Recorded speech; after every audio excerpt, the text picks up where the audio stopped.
The new Republican chairman of the House, very powerful House Judiciary Committee, has put President Obama on notice.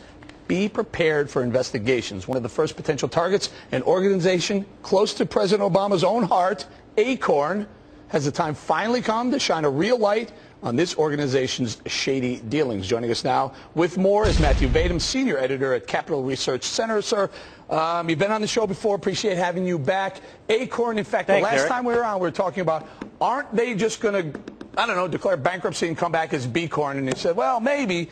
What's new in this story? Well, they filed for Chapter 7 bankruptcy, which means that they're actually going to wind down the organization, and they're going to have to account for what they did with the money.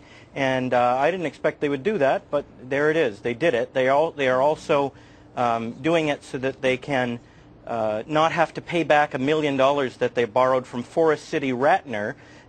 They took money to support the Atlantic Yards land grab there in New York. They're going to build a big complex and stadium for the Nets. We're going to get to that. So one sec. We're going to get to that. I think you have a panelist expert who's related to the Ratners there. We happen to have an expert. We're going to get to Ellen in just a minute. Ellen, get it? Ellen Ratner, Bruce's sister. We'll get there in Hi one there, second. Ellen. But Matthew, take it one step further.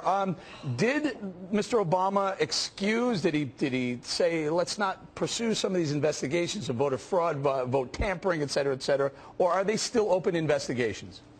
He just he killed an investigation that the Department of Justice was doing early in his administration. So he has not been helpful.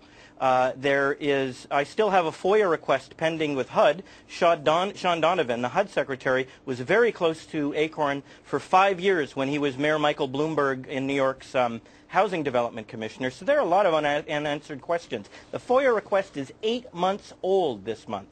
There's a lot of things that haven't been looked into.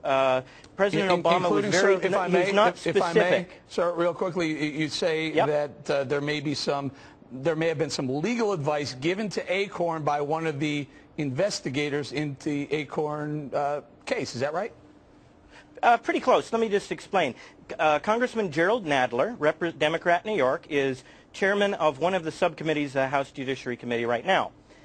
He was pushed by the chairman of the full committee, Congressman John Conyers, Democrat, Michigan, to investigate ACORN. Conyers thought ACORN should be looked into last year. Then Conyers suddenly backed out of it a few weeks later, saying the powers that be decided against it. So somebody obviously must have leaned on him, and no one has really looked at the question. Right. Nadler himself gave legal advice to ACORN. He came up with the bill of attainder argument, the argument to sue Congress to stop the defunding legislation. And that's how we found out that after the first year that can be funded. Hang in there, Matthew. I understand. It sounds like a conflict of interest. Right. It does sound quite a bit like a conflict of interest. Now, listen, Ellen, I know you're related to the group that Ms. It's my Matthew. brother. It's your brother.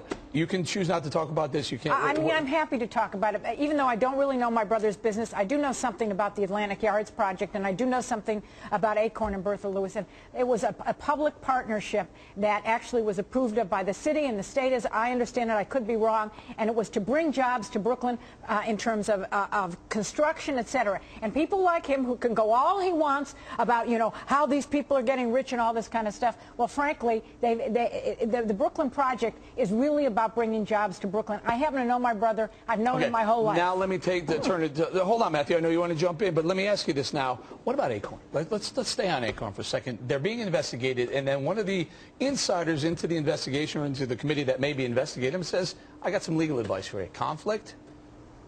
Well, you know, I guess it would be a conflict. I don't know that much about it, but I will tell you this, that anybody who's run a large organization knows that people sometimes underneath you are putting all kinds of shenanigans, and you might not know about it. And so I think they welcome the investigation. Ellen, the only problem I have is when people are instructing people how to falsify tax returns, when people are out there saying, here, we want to sign up to vote, but the only thing we want you to vote is Democrat here, and we want you to be registered as a Democrat. I got a real problem. This is America. You're supposed to make your own choices, and you don't commit felonies like instruct people how to do these things. Nobody has ever run a corporation, has ever had people under them. Let's focus in here, Monica. Let's stay on ACORN. Yes. Should they even be allowed to exist?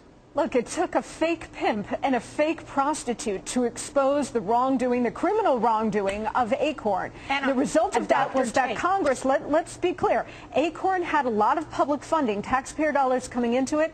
In light of the exposed scandals, Congress pulled the funding. ACORN now technically no longer exists, but you're right, it could reconstitute itself as B-Corn and go to the Congress and try to get additional funding. Actually, they can it is reconstituting itself. Matthew, I want to get to you in 1 second. We'll get to Dr. Keith first. But if I'm not mistaken, they could actually still be ACORN if they wanted to. They'd just be declaring bankruptcy so they have to pay off creditors. Sure. Doc, it'd be a bad marketing move for them to keep the name. Right, hang in there, Matthew. Go ahead, Doc. This is just bad business as usual in Washington. This is, you know, I'm trained to look for patterns. If there's a behavioral and psychological pattern, I have to call it as I see it. These folks don't abide by the rules. The idea that you would excuse your underlings, hey, they're frauds. I can't be responsible for that. I'm at the top. Well, wait, you're not? Really? How is that? Shouldn't we hold you responsible? Isn't that exactly what we want now in America? The truth, not falsehoods. Look, I am glad, and I think that when they investigate ACORN and they find out that that tape was doctored and Bertha Lewis and what she really tried to do comes out, I think Bertha Lewis is going to look terrific. So bring it on. No, wait a minute. No, we're not talking, Matthew, I'll go to you, but we're not talking just about the pimp and hoe tape. We're talking about the documents on the West Coast. Go ahead. It wasn't. They walked into an office, and except in one office of ACORN across America, the workers were more than happy to help them, give them advice on breaking the law. And the fact that James O'Keefe is a good showman and that he wore a pimp costume in the outro and the intro to the video doesn't mean that there is any deception involved. People were shown doing what they do. Go ahead, Dr. Keith. It totally all makes sense. These groups cater to and empower those who claim that they have been disenfranchised and they're entitled to break the law. That's why you had this woman applauding the rioters in the street in London. Why? Because she'd rather take down the country than build it. You are right out of your mind. That's absolutely true. You were applauding people breaking the law because you said the society over there is corrupt because CEOs make too much money. Could you run a company of 40,000? You wouldn't. You'd be in bankruptcy. We'd have 40,000 unemployed people. I run a company. It's not a huge company, but I do run a company, and it's not in bankruptcy, and I've run the company. You run the company you can run. Ellen, that is the problem and the perception of you liberal people. You enjoy violence. We're going to have one there, both.